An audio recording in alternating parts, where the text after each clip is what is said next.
ہمارا last video کا سوال تھا سلطان الخیر کون سے صحابی اس نام سے مشہور ہوئے تھے؟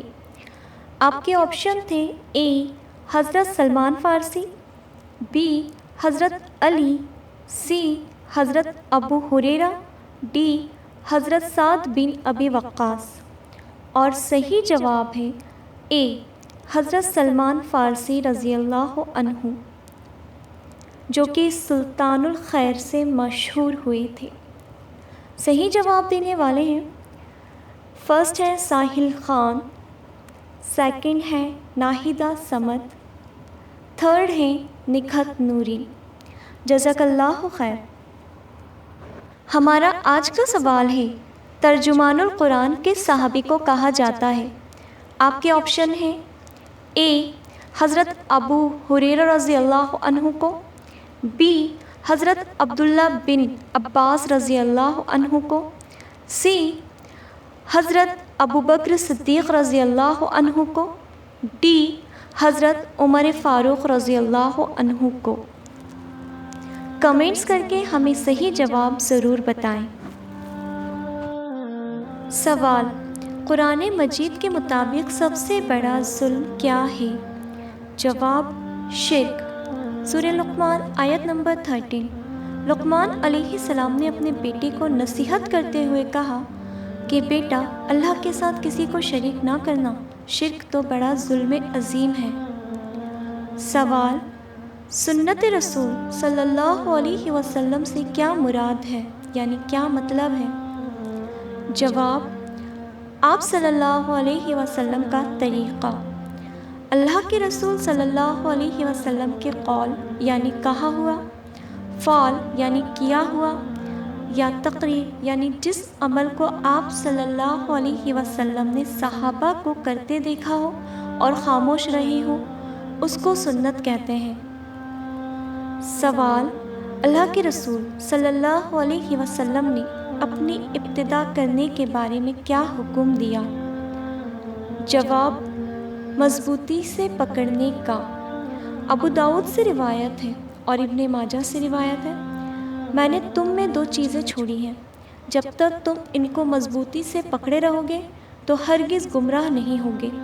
ایک کتاب اللہ یعنی قرآن مجید، اور دوسری میری سنت۔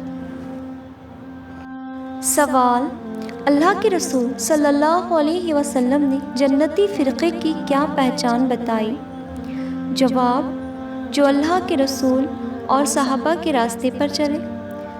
ترمذی سے روایت ہے، اللہ کے رسول صلی اللہ علیہ وسلم نے فرمایا کہ بنی اسرائیل میں 72 فرقے تقسیم ہو گئے تھے، میری امت میں 73 فرقوں میں تقسیم ہو جائے گی، اور ایک فرقے کے علاوہ باقی تمام فرقے جہنم میں جائیں گے۔ صحابہ رضی اللہ عنہما نے عرض کیا، یا رسول اللہ، وہ ایک فرقہ کون سا ہوگا؟ آپ صلی اللہ علیہ وسلم نے فرمایا، جو اس راستے پر چلے جس پر میں اور میرے صحابہ ہیں۔ وضاحت، اگر اس حدیث کے آخری حصے پر غور کریں تو معلوم ہوتا ہے کہ حدیث میں اللہ کے رسول صلی اللہ علیہ وسلم نے فرمایا، جس دین پر میں اور میرے صحابہ چل رہے ہیں۔ اب ہم اپنی آخرت کو سامنے رکھ کر سوچیں کہ وہ کون سا فرقہ ہے جس کے اعمال اللہ کے رسول اور صحابہ کرام سے میل کھاتے ہیں۔ یہ بات بھی قابل غور ہے کہ اگر صحابہ کرام میں آپس میں کبھی کسی بات پر اختلاف ہو جاتا تو کسی کو کافر نہ کہتے تھے اور فوراً اللہ اور اس کے رسول صلی اللہ علیہ وسلم کی تعلیم کی طرف رجوع کرتے تھے۔ اب ہم بھی دیکھ لیں کہ ہم دین کے نام پر کس کی پیروی کر رہے ہیں، یا ہم نے اپنی آخرت کے لیے خود بھی کچھ دین سیکھا ہے۔ ابن ماجہ سے روایت ہے، رسول اللہ صلی اللہ علیہ وسلم کا ارشاد ہے، دین کا علم حاصل کرنا ہر مسلمان پر فرض ہے، تو ہم کو اپنی زندگی کے کچھ حصہ دین کی صحیح تعلیم کو حاصل کرنے کے لیے نکالنا چاہیے۔ سوال، اللہ کے رسول صلی اللہ علیہ وسلم نے خلیفہ راشدین کی ابتدا کے بارے میں کیا حکم دیا ہے؟ جواب، میرے بعد خلیفہ راشدین کی سنت لازم ہے۔ ترمذی اور ابن ماجہ سے روایت ہے، آپ صلی اللہ علیہ وسلم نے فرمایا، تم پر پر میری سنت اور میرے بعد خلیفہ راشدین کی سنت لازم ہے، اس کو مضبوطی سے پکڑ لو اور نئی بدعت ایجاد کرنے سے بچو، اس لیے کہ دین میں ہر نئی چیز بدعت ہے اور ہر بدعت گمراہی ہے اور ہر گمراہی جہنم میں لے جانے کا سبب بنتی ہے۔ سوال: اللہ کے رسول صلی اللہ علیہ وسلم نے اختلاف کے وقت کیا کرنے کا حکم دیا ہے؟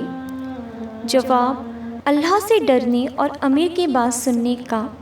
ترمذی اور ابو داؤد سے روایت ہے، آپ صلی اللہ علیہ وسلم نے فرمایا، میں تمہیں اس بات کی وصیت کرتا ہوں کہ اللہ سے ڈرو اور امیر کی بات سنو اور مانو، اگرچہ وہ حبشی غلام ہو، کیونکہ تم میں سے میرے بعد جو بھی زندہ رہے گا وہ بہت سے اختلاف دیکھے گا، تو ایسی صورت میں میری اور ہدایت یافتہ خلیفہ راشدین کی سنت پر عمل کرتے رہنا اور اسے تھامے رکھنا اور دانتوں سے مضبوط پکڑے رہنا اور نئی نئی باتوں سے بچنا، کیونکہ ہر نئی بات بدعت ہے اور ہر بدعت گمراہی ہے۔ سوال: وہ کون لوگ ہوں گے جو جنت میں داخل نہیں ہوں گے؟ جواب: انکار کرنے والے۔ صحیح بخاری سے روایت ہے، آپ صلی اللہ علیہ وسلم نے فرمایا، میری ساری امت جنت میں داخل ہوگی، لیکن جو انکار کرے گا وہ جنت میں داخل نہیں ہوگا۔ عرض کیا گیا، اور انکار کون کرے گا؟ آپ صلی اللہ علیہ وسلم نے فرمایا، جس نے میری اطاعت کی وہ جنت میں داخل ہوگا، اور جس نے میری نافرمانی کی اس نے انکار کیا۔ سوال: دین کو سب سے زیادہ نقصان پہنچانے والی چیز کیا ہے؟ جواب: بدعت۔ دین کو سب سے زیادہ نقصان پہنچانے والی چیز بدعت ہے، بدعت جو کہ نیکی اور ثواب سمجھ کر کی جاتی ہے، اس لیے بدعتی اسے چھوڑنے کا سوچتا بھی نہیں ہے، جبکہ دوسرے گناہوں کے معاملے میں گناہ کا احساس موجود رہتا ہے، جس سے یہ امید رہتی ہے کہ گنہگار کبھی نہ کبھی اپنے گناہوں سے ضرور توبہ و استغفار کرے گا۔ سوال: بدعت کسے کہتے ہیں؟ جواب: جو قرآن اور حدیث سے ثابت نہ ہو۔